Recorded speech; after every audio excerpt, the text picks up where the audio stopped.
nous sommes les élèves de première générale de la promotion 2024 du lycée agricole de Tesa. En el cuadro de la materia Enseñamiento Científico hemos participado en un proyecto llamado Grand Reporter y hemos creado un juego sobre la acidificación oceánica. For this game, we did a lot of research and have created this video for you to inform you about the game and how it is played. Nous allons maintenant vous montrer une partie de ce jeu.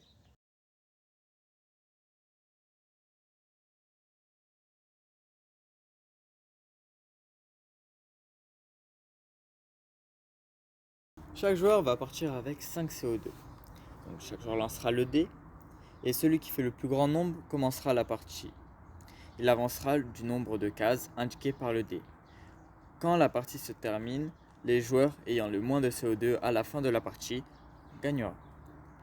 Les joueurs prennent la carte correspondante à la couleur de case et lit la question. S'il répond juste à la question, il perd un CO2. S'il répond faux à la question, il gagne un CO2. Ces actions se répètent avec le joueur suivant et ainsi de suite. Case verte, une question facile. La case orange, une question moyenne.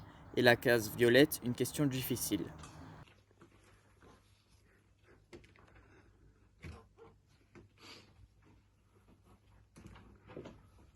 Case violette, question niveau difficile. Mettez dans l'ordre croissant les activités ci-dessous qui produisent du CO2.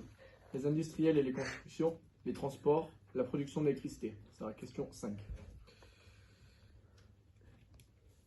Je dirais la production, les transports et les industries et les constructions. Oui, c'est ça. Tu perds un CO2.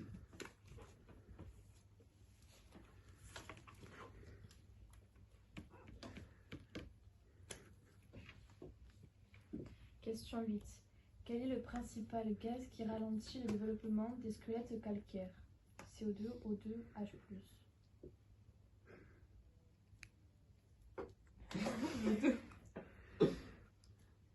C'est le CO2. C'est le gaz qui produit l'acidification des océans et donc qui empêche le développement des squelettes calcaires. S'il tombe sur la case prison, le joueur va dans la case rouge prévue à cet effet, la case prison. Le joueur gagne 3 CO2 et doit répondre juste à la question niveau moyen lorsque c'est à son tour de jouer, ou réaliser un 6 avec le dé.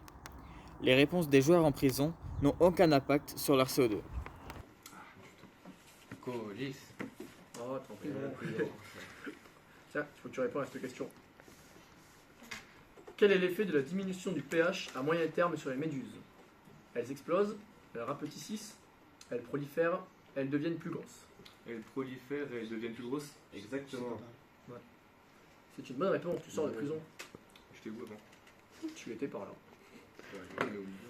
Voilà. S'il tombe sur la case info, le joueur lit à voix haute la carte info qu'il pioche. Ces cartes livrent des informations sur l'acidification des océans, pouvant aider les joueurs à répondre à certaines questions.